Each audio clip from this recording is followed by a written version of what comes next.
conformity assessment system contribute to the SDG 7, affordable and clean energy. But how do we do this? First, IC, standards and conformity assessment, play a key economic role and support global trade. They provide the tools for building critical infrastructure and for global trade. IC publications enable countries and industries to adopt or build sustainable technologies and apply international best practices. They also form the basis for innovation as well as risk and quality management. And second, we are working with our experts to map our standards against the SDGs. The IC is technology focused, and only very few IC standards can be clearly assigned to a single SDG. Most technologies are relevant for more than one purpose. For example, power generation, medical device, industrial applications, and transportation. Many different TCs and in IC develop the standards that are related to the energy efficiency. In recent years, the IC has recognized the importance of breaking down vertical silos and has promoted a more horizontal systems approach to standardization. As a result, we are fine-tuning our existing toolkit to make government's jobs easier.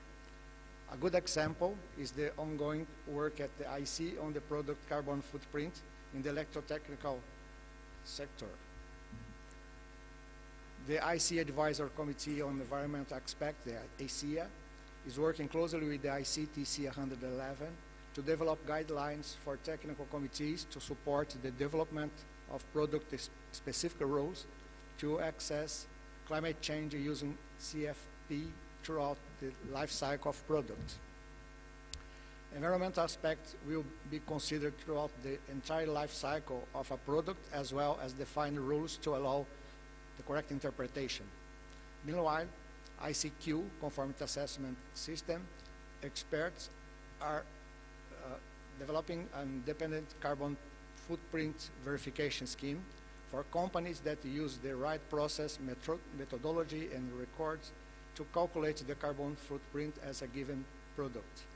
In addition, the IC MESB, the Market Strategy Board, is working on a process to measure and certify the carbon footprint of both systems and equipment throughout their lifetime. Another example is our work related to the circular economy. SDG 12 calls for responsible consumption and production. Circular economy practice of reducing and eliminating waste through smart design, as well as keeping products and materials in use for as long as possible, help achieve this goal. But how do we see these all connected to the real world? IC, with the support of its members and affiliates, has prepared a climate action kit to understand these connections to the real world. The IC Climate Action Kit has been developed to assist policymakers in their commitment to reduce net greenhouse gas emissions. It features country-based case studies of how standards and conformity assessment systems can support public policy and influence climate change initiatives. It is a collection of real-world examples and experience of how policymakers use international standards to turn their policy goals into action. I have selected a few cases submitted by IC members and affiliates from our Americas and region to illustrate how the IC standards and conformity assessment systems are being applied. First example from Argentina. It was reported that the technical regulations in Argentina refer to IC standards that are used as a reference for testing and conformity assessment. IC international standards specify the energy efficiency and performance of the household appliances such as light bulbs, refrigerators, air conditioners, washing machines, and so on. From Colombia. Colombia recognized the global trend to increase the electrification of transport to reduce GHG emissions into 20% by 2030 and promote better energy use to improve quality of life and environmental protection. Colombia adopts international standards from IC and ISO to provide the basis for national regulation and deployment of the electric mobility systems.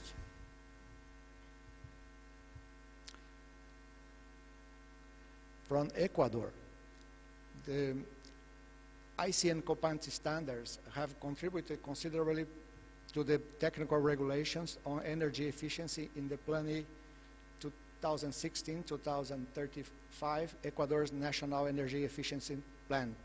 In addition, IC conformity assessment systems allow consumers to feel confident that they have purchased and are using quality, safe, and efficient products.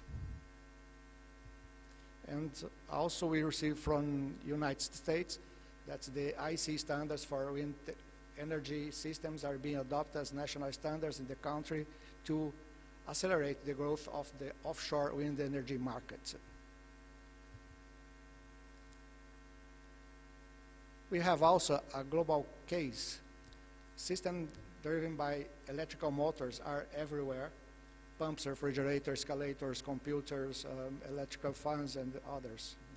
They are responsible for 53% of the global electricity use. Improving the energy efficiency of electric motors significantly reduce energy consumptions and CO2 emissions. The IC 6034 series of standards for electrical motors is the reference for the governments around the world to specify minimum energy performance standards. You can find more details for these applications and the other countries on the IC webpage.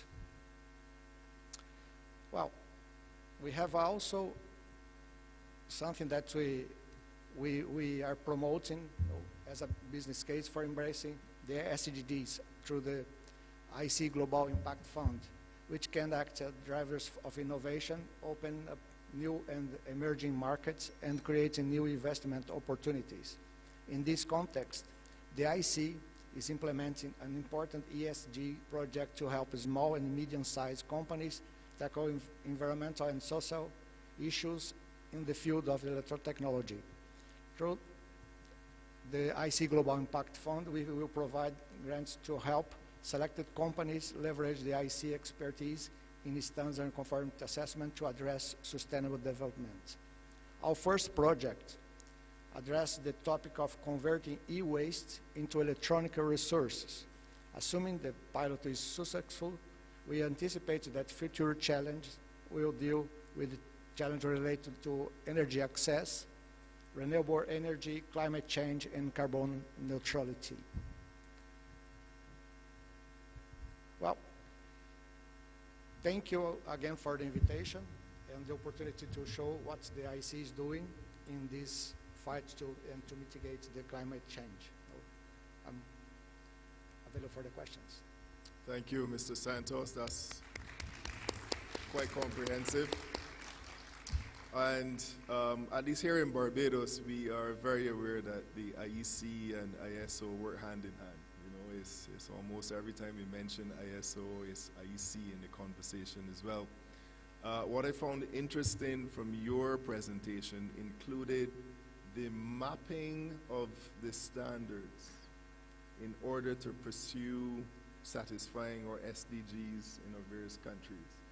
And in Barbados, we have very aggressive action plans towards the SDGs. But could you perhaps, in a few seconds, give us a little more on the mapping of those standards that you touched on in your presentation, please? Yes. Well, in the IC website, you can find exactly this mapping, where we connected all the SDGs with the specific standards. We have all the list of the standards, including the technical committees, subcommittees that work for these standards. All these, it's already done. Of course, should be updated anytime we have new standards, anytime we have new studies, and it's not. I don't believe it will be done any time because we need to update all the time. It's really important for the tech committees in IC and to understand the importance to give this information for the applicability of the standards in the real world. And the salient point here is that through, and this is for the local stakeholders, through your engagement with the BNSI, as a member of the ISO, who would have sight of a lot of this activity through IEC ISO, that's how we get that information disseminated to you.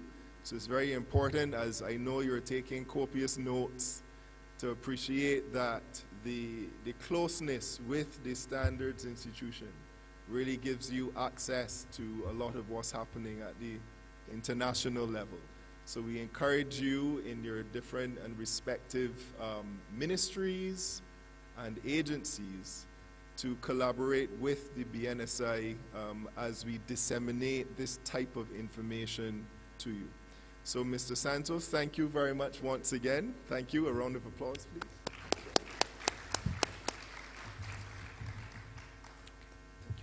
So now we would like to invite Mr. David Bell to come share with us a little bit about the perspective of the British Standards Institute. David has become a good friend of mine as the Director of Standards Policy, and BSI is the UK's national standards body, and he heads a team which is responsible for the BSI's input to the international and European standards bodies, so ISO, IEC, CEN, CENELEC, on various technical and policy issues. In addition, David manages BSI's institutional relations with national and regional standards organizations, as well as relations with British industry, UK government, and with key stakeholders, including consumer and public interest groups. An economist by training, David was a member of the Council of ISO for 5 years and a member of the ISO Finance Committee. David has recently joined the IEC Business Advisory Committee and is a former member of the CEN and CENELEC boards and chairs the CEN CENELEC working groups on regional and international engagement. David, it's a pleasure and welcome. Well, thank you, Hayden, and thank you for reminding me of all of the things that I was supposed to be doing when I'm not here. So I realize where the emails are piling up. And congratulations to BNSI for an excellent hosting of the event. It's great to finally make it to this wonderful island. I'm conscious that when we start conversations about climate change, normally, so if you go back 25 years to the initial conversations in the first COP in 1995, presentations about climate change began with a big debate about whether climate change was real. We don't have that debate anymore. No, we don't need to start presentations justifying why climate change is important.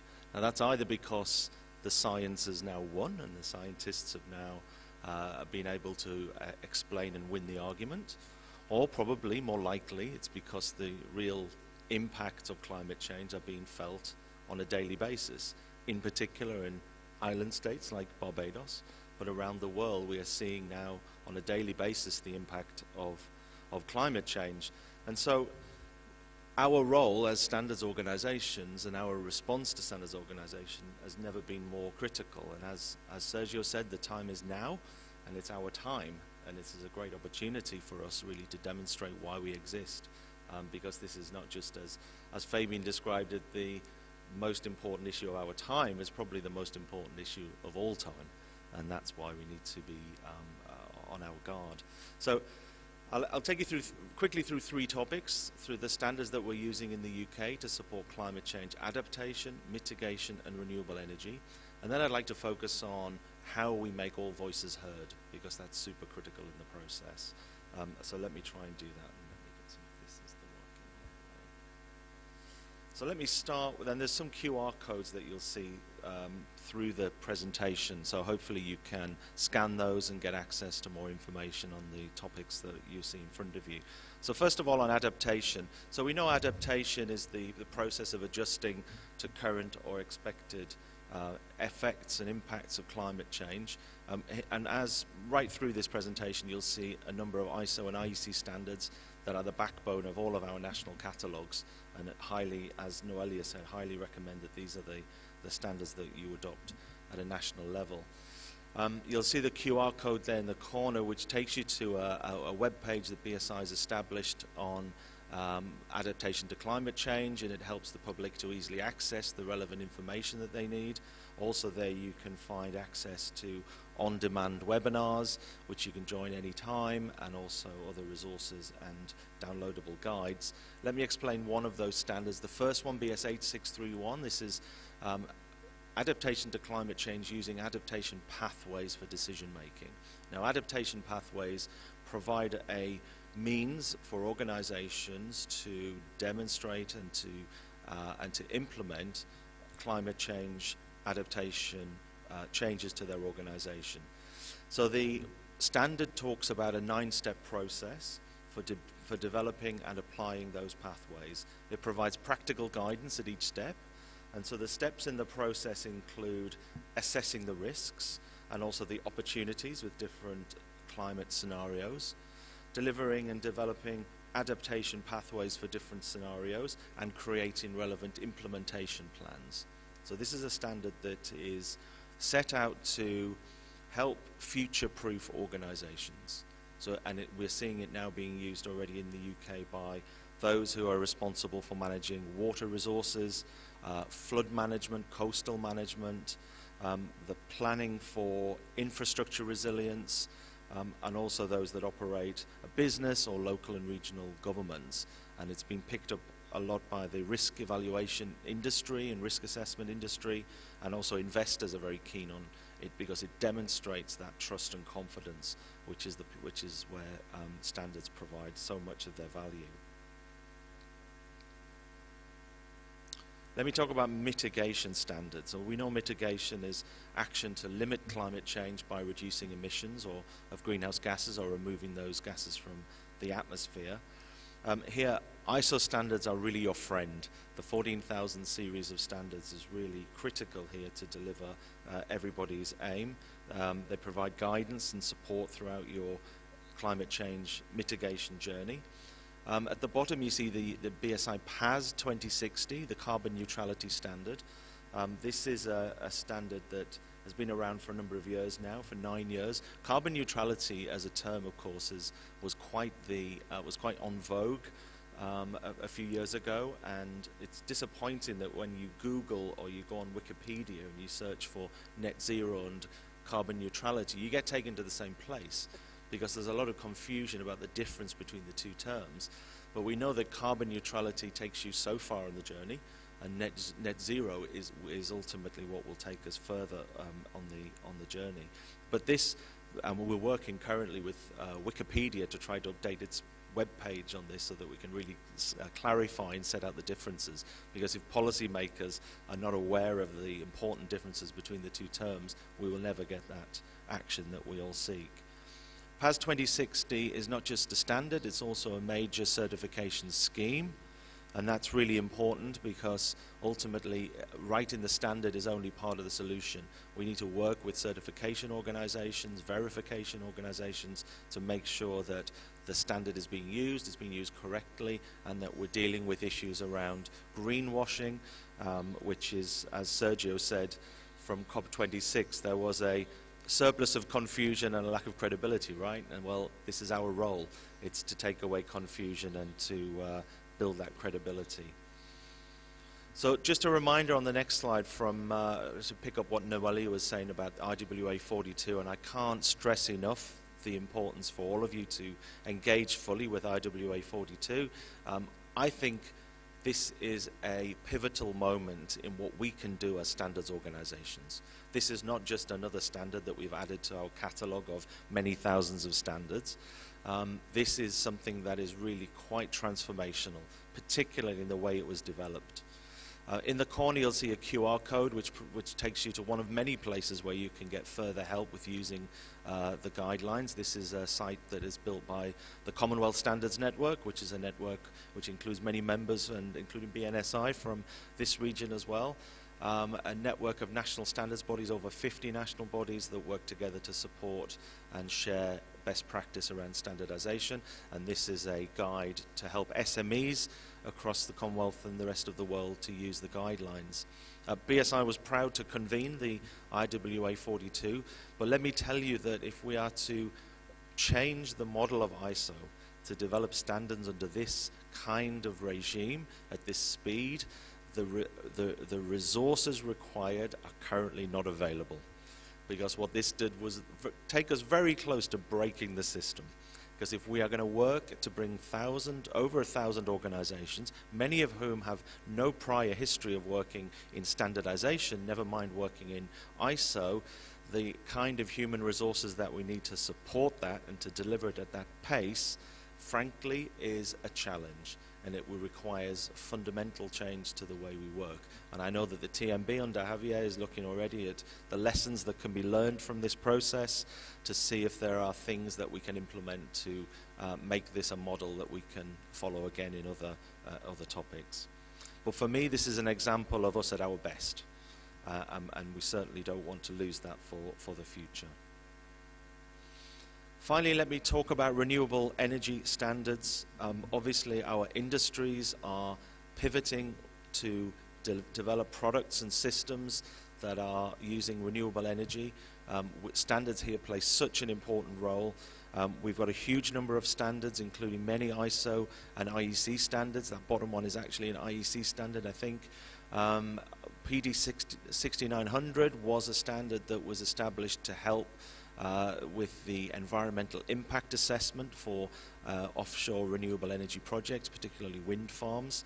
And they these standards cover a whole range of important topics, and I defer to our Maori's presentation with some of those extra IEC standards that exist in this area.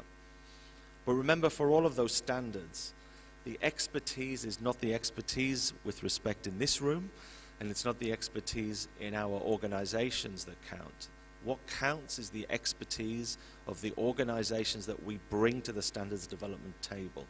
That is the fundamental differentiator between what we do and what a consultant or an academic or somebody else could do on their own. And in sustainability, I think it's never been more important that we bring together all voices and we make sure that even those, especially those hard to reach voices and those impacted by climate change, are brought to the table and are assisted to provide their expertise into the process. So I welcome the London Declaration's call that those who are most impacted by climate change should be brought more closer to the system.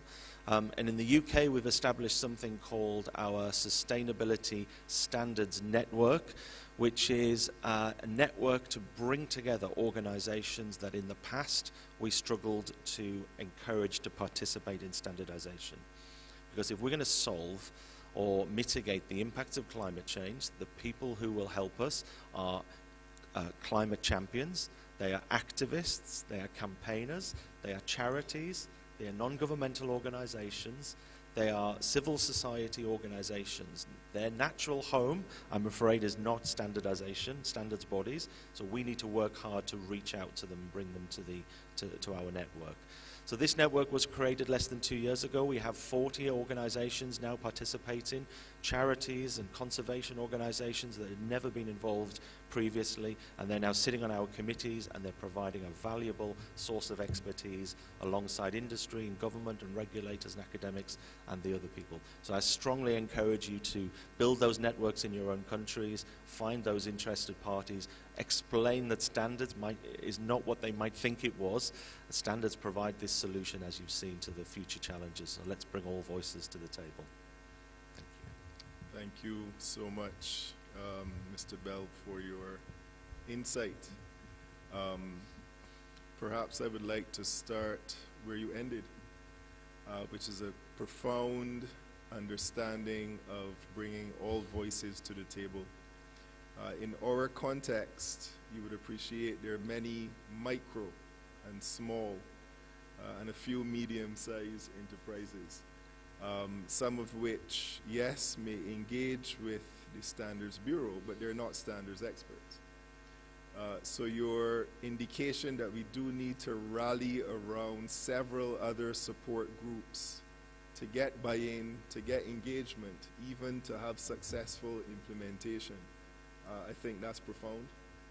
And certainly for our region, we will take note and perhaps ask for any other guidance that you can have to rallying outside of the standards world, a community appreciating, you know, we need to do this together at the table to implement the Iowa 42. And you mentioned you had over 1,000 companies in the queue, and human resource constraints were very real for you. So if you shrink your economy, sir, to the size of ours, yeah, you could appreciate that the resources to do such a task certainly will be way beyond this room or this conversation. So I thank you for that guidance, David, and we look forward to, you know, future collaboration with the BSI. Thank you. Were there any? Yeah, I didn't see any other questions from the floor, but of course, in keeping with that, Cross-Q and Mr. Derek Omar. Yes? Thanks very much.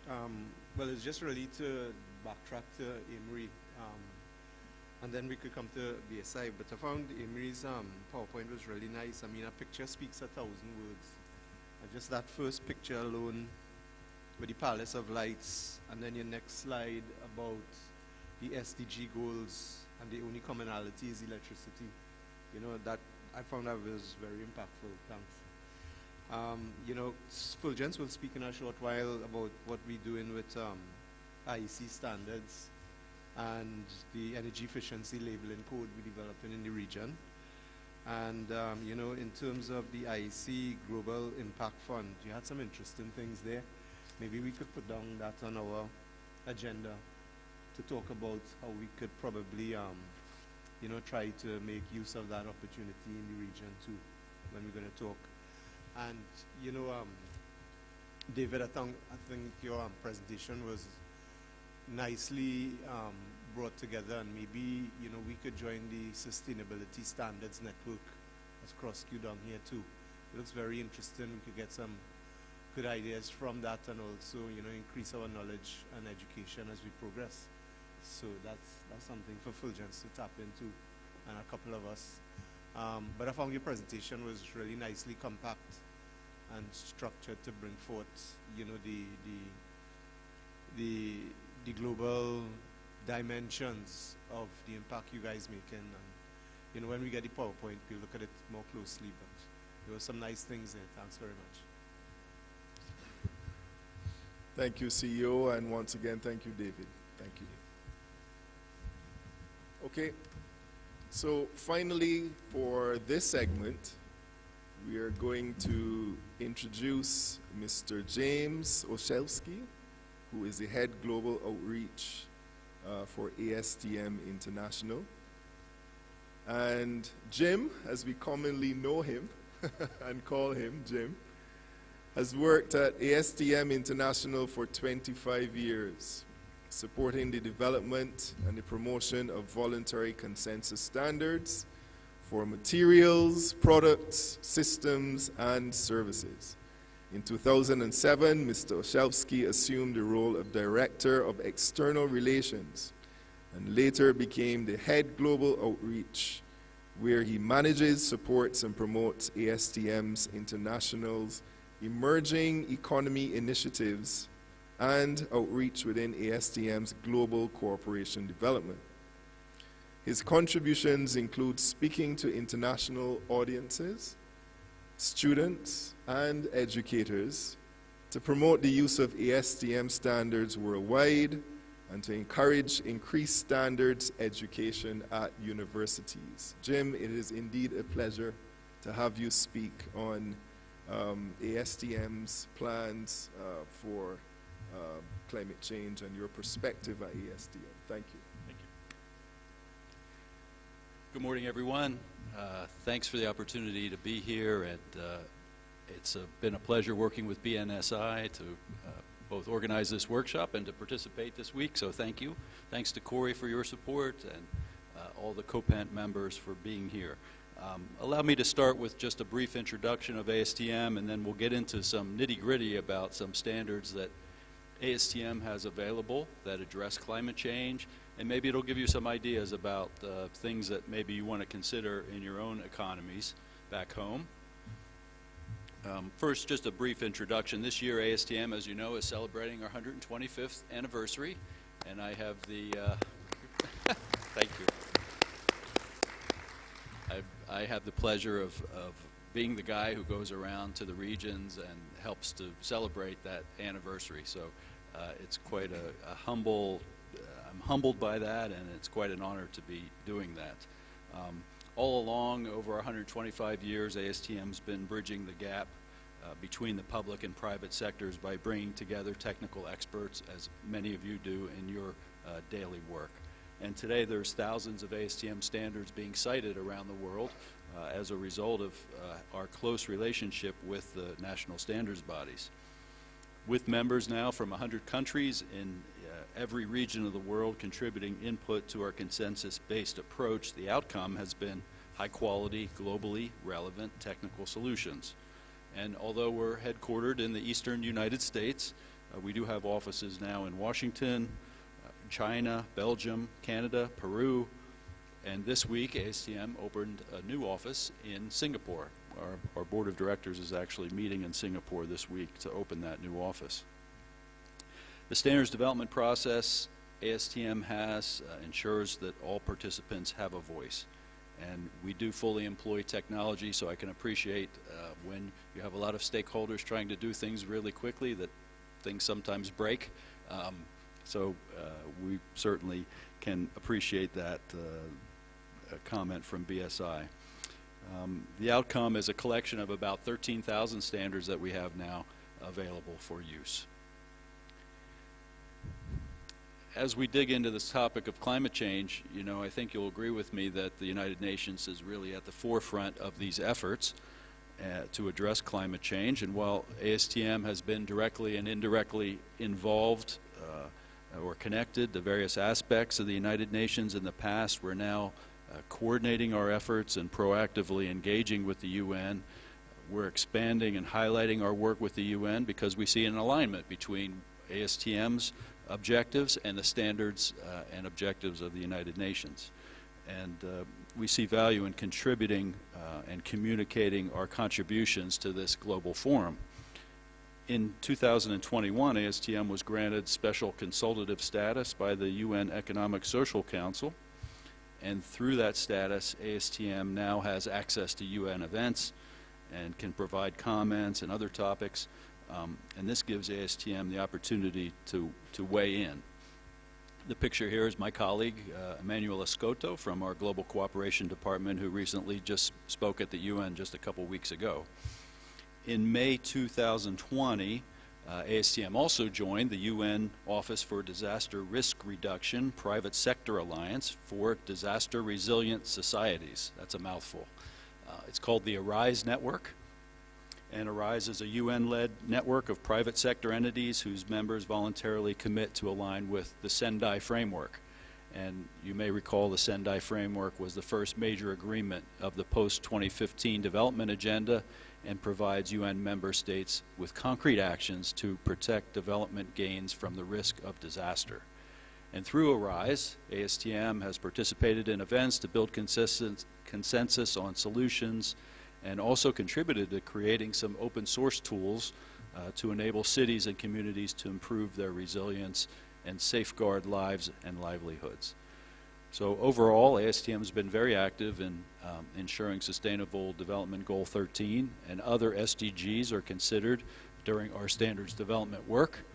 And ASTM has a number of industries and committees that are involved in areas that support sustainable development goals and climate action. So we'll take a look at those in a moment.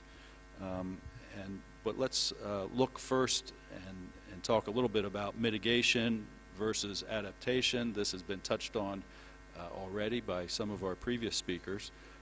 The IPCC, which is the International Panel on Climate Change, a United Nations body, has been assessing the science related to climate change for quite some time, and the IPCC prepares assessment reports on a regular basis about the state of scientific, technological, and socioeconomic knowledge on climate change. And according to its latest assessment report, AR6, policies and laws addressing mitigation of climate change have consistently expanded since the last report. However, there are still gaps, and we talked about that earlier, between projected emissions from implemented policies and those from nationally determined contributions. Likewise, adaptation planning and implementation has progressed across all sectors and regions with documented benefits and varying effectiveness, but the IPCC reports that despite progress, adaptation gaps exist and will continue to grow at the current rates of implementation. So we have some work to do. Let's take a look at the ASTM standards that are providing climate change mitigation first. So here are some examples. Reports say that aviation fuel accounts for 2.5% of total CO2 emissions. The International Civil Aviation Organization, ICAO, recommends numerous ASTM standards for sustainable aviation fuels. And of course they're used internationally because airplanes fly from country to country. These are helping commercial airlines reduce their their carbon footprints and introduce new feedstocks. Our standard D7566 allows new components to be manufactured from various feedstocks and then combine them with conventional aviation fuel. And now a recent development is 2 working groups in ASTM are now looking at further developments to specify the use of 100% synthetic jet fuel in airplanes. Likewise, the use of biofuels to replace or supplement traditional fuels for motor vehicles can have a huge effect on greenhouse gas emissions, of course.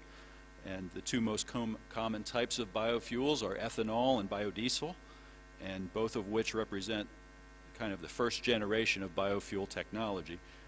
ASTM has 60 standards already addressing tests and specifications for ethanol and over 50 standards that address biodiesel. In looking at renewable energy, ASTM's nuclear technology standards are instrumental in specifying, testing, and evaluating materials, instruments, and techniques used in the field of nuclear technology. Because there's a great deal of public concern regarding the possible implications of this field of science, these standards are very helpful to scientific laboratories and nuclear power plants in carrying out their tests and experiments with the utmost care and accuracy. And the interest in and the demand for standards in the solar energy field have led to new and renewed work in ASTM's Committee E44 on solar, geothermal, and other alternative energy sources.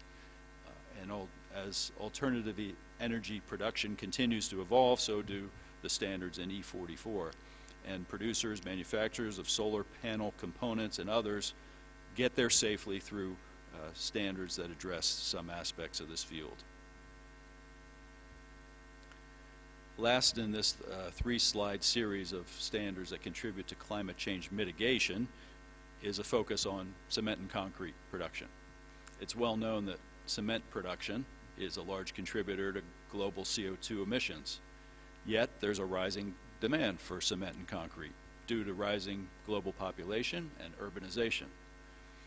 Continued growth in sustainable building design and construction is helping to fuel many dynamic initiatives within our committees C1 and C9, which are providing key resources for consideration in these areas in terms of recycled content, standards that enable industry to increase their recycled content while assuring that the concrete still performs properly. In terms of sustainability, standards to enhance or increase the longevity of concrete service life. Supplementary cementitious materials, standards covering materials that can replace cement in concrete mixtures. And CO2 content, new methods under development for measuring CO2 directly or indirectly in cements and concretes, and we heard a little bit about that technology from Canada yesterday. Now let's shift our attention to ASTM standards for adaptation to climate change. In the 1990s, as a result of hurricanes and damage to buildings in certain coastal wind zones, ASTM worked with industry to develop two critical standards shown on the screen. And although these standards focus on hurricanes as the source of flying debris, they can also be applied to any windstorm. The standards aim to lessen the damage incurred by windows and doors from airborne timber and roofing gravel. Less harm to windows and doors means less risk of pressure cycling, which may in turn reduce the possibility of building collapse. These standards are cited in many building codes in coastal areas and have helped make coastline areas safer and more resilient, certainly applicable for this region of the world.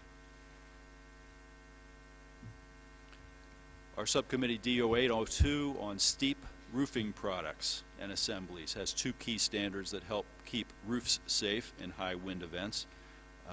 This probably is not applicable in this region because you don't use asphalt shingles here. But it's certainly important in the United States and in other countries. Although different in test methodology, both of these methods test the ability of a steep slope roofing product excuse me, to resist lifting and tearing off the roof.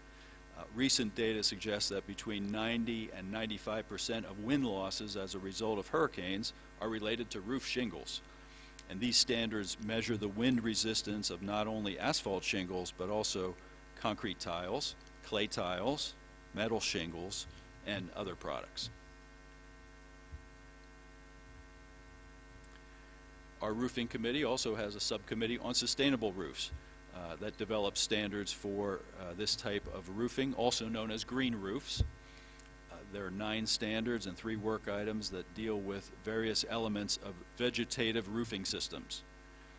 Green roofs provide shade and remove heat from the air, reducing temperatures of the roof surface and the surrounding air. They reduce air pollution and greenhouse gas emissions, enhance stormwater management and water quality, and improve the aesthetics of both office buildings and homes. And these standards help to promote a healthier and more sustainable environment and an alternative to more traditional roofing systems.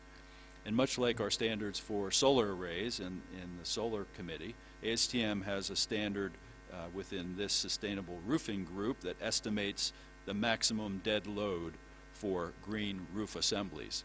As you can imagine, when you get all those plants on a roof, it gets really heavy, and so you have to be careful about that and measure it. In 2020, ASTM organized a new committee on stormwater control measures, E64, to address the increasing demand placed on these systems. Stormwater, which is the water that comes from rain or snow and ice melts, contributes to the greatest amount of pollution to our waterways. The implementation of stormwater control measures now provide for water quality, flood reduction, runoff volume reduction, and harvesting and reuse.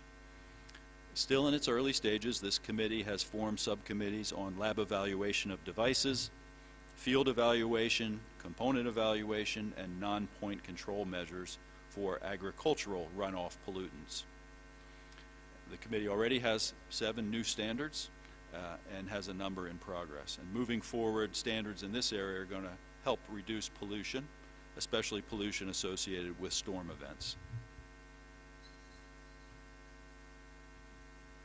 A subcommittee within ASTM's Committee on Concrete has been developing standards for pervious concrete now since 2006. Several test methods developed by the subcommittee can be used as a means of verifying that pervious concrete delivered to a project corresponds to producers' mixed proportions and other properties are measured accurately and consistently. Pervious concrete is a special type of concrete with 15 to 30% voids, which allows water to pass through it, and it's typically used for exterior flat work applications such as parking areas, driveways, and sidewalks to reduce the amount of impervious surface at a building site. By allowing rainwater to percolate through the slabs instead of flowing over it, pervious concrete reduces stormwater runoff and recharges groundwater. Using pervious concrete for parking and other site work can eliminate retention ponds and other stormwater collection systems. Reinforced concrete is the traditional building material used for many construction applications around the world and consists of steel rods, often called rebar, encased in concrete. But as concrete ages, a process called carbonization occurs, and carbon dioxide infuses in the concrete, and that makes the concrete more acidic. And at a certain point, the corrosion of the rebar starts to accelerate. Over 40 years ago, epoxy coatings to rebar were developed to combat corrosion, and they do delay the onset of corrosion and perform satisfactorily in non-aggressive environments. However, in highly corrosive environments, those that are prone to flooding especially, products have been found, these epoxy-coated rebar have been found to not perform as first expected. And so in applications such as flood channels, like the one pictured here, fiberglass rebar can be a solution that's corrosion-free and can also be highly chemical resistant, which will increase the lifespan of the project and significantly reduce whole-of-life costs. A fairly new subcommittee, E5007 on climate and community, is looking at extreme weather in a new guide, 3032, on climate resiliency planning and strategy. The guide guides the user through a series of decisions to describe the most serious anticipated impacts for a particular planned project. And this enables standards users to select and explain high-priority climate resiliency projects in basic time horizons so that funding can be planned for future expenditures based on the most important climate threats. A recent addition to the committee's standards portfolio is a guide for remedial action resiliency to climate impacts, E3249, which outlines various techniques for evaluating and mitigating the impacts of climate change and weather extremes on remediation systems and activity and use limitations. And last but not least, I'm going to mention a new report just published by ASTM and the work being done by our committee E60 on sustainability. The report is based on a workshop that was actually held last year in 2022. The report makes the point that although considerable time, thought, and energy is being directed towards enabling a transition to a circular economic model, much of the burden of bringing this vision to reality will be placed on manufacturers. Manufacturers play a pivotal role in assuring that materials are used efficiently and remain in the economy for as long as possible. The ASTM subcommittee focused on this topic already has 6 published standards. The most recent is E3096, a guide that addresses key performance indicators for environmental aspects of manufacturing processes. The report that was just published identified 2 key takeaways that should provide some hope for the future. First, participants had a transformative, though fragmented, vision for a new way of thinking about how materials are created and used that is regenerative rather than extractive. And participants were motivated to make this vision a reality, and they're indicative of the broader desire across the manufacturing sector to implement circularity. ASTM believes that our committees are well suited to play an important role in developing and coordinating standards for the circular economy, as well as those for mitigation and adaptation of climate change, both now and in the future. And of course, our MOU partners throughout the region have access to these standards and are welcome to take advantage of them. Before I leave the table, I just want to talk a little bit about our 125 years anniversary. We had a declaration that was approved this week at our Board of Directors meeting, and I'd like to share a little bit of that with you. It's been an exciting year. About a month ago, I was with our regional partners in the Middle East in Morocco, and we had quite a celebration there, and I hope you'll be able to join us for lunch today where we'll celebrate. We remain committed to serving the needs of this region, and I want to say that our declaration states in part that 125 years ago in 1898, the American Society for Testing and Materials was formed, founded by Dr. Charles Dudley, a chemist within the Pennsylvania Railroad, and in 2001, ASTM officially changed its name to ASTM International to reflect its long-standing commitment to global participation, its growth in non-U.S. membership, and its increasing number of partners. And ASTM's Board of Directors, with responsibility for the affairs of the society, 1, solemnly reaffirm the purposes and principles of the Charter of ASTM International and our commitments to them. 2, they express our gratitude to all those who develop and maintain the international standards from ASTM for their dedication and service. 3, they're determined that the ASTM International of the future will work with renewed vigor and effectiveness in strengthening the world's emerging technology as we integrate consensus standards developed with our international membership of volunteer technical experts and innovative services to improve lives. 4, we'll value every voice, bringing together people from various backgrounds and cultures, experiences and genders, which makes our work more impactful and enables us to effectively fulfill our mission to serve global society needs.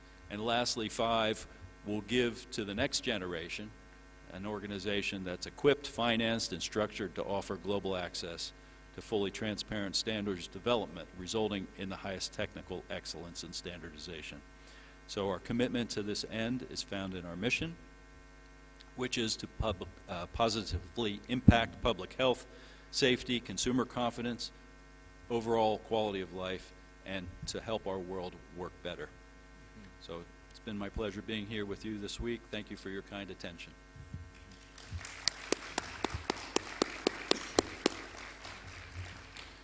Well, Jim, it's been an absolute pleasure listening through your presentation. I thoroughly enjoyed it. On a technical perspective as well, I get very excited when I start to hear about these technical initiatives within standards as a technical person myself. But you spoke about, aligning initiatives to support our SDGs, of course, but also to support our private sectors. You outlined mitigation strategies, and you spoke to adaptation. Resonating with me is this need to align what we're doing with our action plans with a lot of what's happening in the international community. So James, I would really like to thank you and everyone that spoke before you. We do have, when you describe the technical adaptations, we do have concrete manufacturing, company here in Barbados. So when you spoke about your cement and your concrete production, it was very interesting, especially with the pervious concrete, allowing water to run through so that your pavements and, your parking lots and so on can consider pervious concrete. I am certain that those listening, we have our Ministry of Environment here in the room. I know other sectors representing here and online. We do need to take heed with our action plans nationally and see how we can align them with some of the initiatives, some of the standards that have been outlined. Jim, you mentioned sustainable roofing and the suspect that we wouldn't have to be concerned with tiles being lifted with strong winds. But we do have tile roofs here as well, and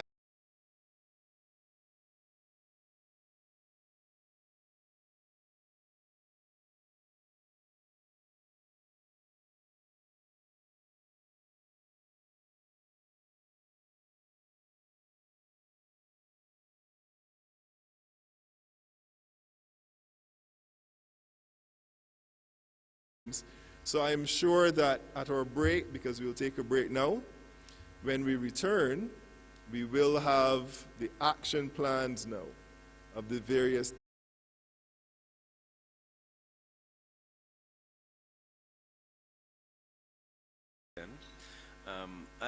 St. Vincent and Grenadines is a small island developing state. We truly consider ASTM International as a pit bull for us. You know, he used that word last night, as a pit bull for us in our fight to effectively, meet the challenges of climate change. Limited human resources and the collaborative and inclusive effort of it effectively in one of our new industry, which is the cannabis industry. We have participated quite well in the D37, and as such we note the range of ASTM standards that are available now, and of course the list of expanding areas that you have mentioned that I feel could be useful. And of course St. Vincent and Grenadines will participate substantially in some of these areas, because at the end of the day we don't really want to reinvent the wheel, nor do we have the resources to do so anyway. So as such we are hopeful that we can partner with you, and of course we hope that our colleagues in the region as well, we can use this platform to at least champion the cause towards climate change. At the end of the day, will be to all of our benefit, so we continue to congratulate ASTM on the positive work they're doing in the region. So thank you very much. Thanks for your kind words. It's a pleasure to support you and others in the region, and you can always call on us if you have questions as you go to implement these standards. If you have technical questions, just shoot us an email. Our members are often very open to helping you and answering your questions, getting on a virtual meeting to assist you in understanding the standards that they've developed. They're very proud of them, and so we're happy to work with you on that. Thank you. Well, thank you so much. Looking to pose a question as well. I wasn't sure, Jose.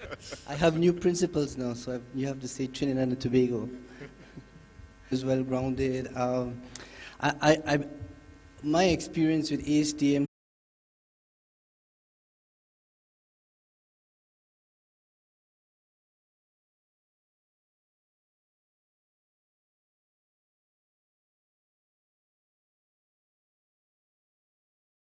more use must work for our countries, and I think this has certainly been the case with ASTM. I interacted with you on fuel standards, biodegradable standards, in my previous capacity. The national standards for biodegradables, the first national standards in CARICOM, by the way, was based on ASTM standards.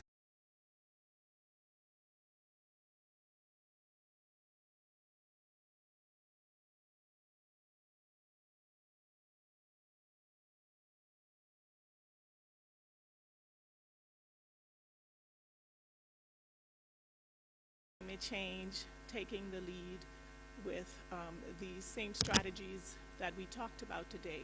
So we truly remain committed to all of you, IEC, ISO, everybody else that talked today. And we look forward to working with ASTM with helping us with our building codes, as we are literally changing them as we speak. So thank you so much. And I just wanted to publicly say to you and to your team at ASTM that we truly appreciate the financial contribution that you all gave to us during that time. Okay, thank you, Renee. Very kind words, and you can see the appreciation not just from Bahamas, but I would like to also extend that to the entire CARICOM region, if I may, CEO, because we are a family here in the region. We've gained from the international community, so we're very appreciative for you, along with ISO, IEC, BSI, really big brothering the nation as far as the advances that we're making. Today we're speaking about climate change, but this has been throughout the standardization day. Without that support, and I too echo the sentiments of the countries who've spoken in saying that Barbados is truly appreciative, not just for your presence here, but for the support over the years for our nation. So thank you so much. Okay, so now we will take a break.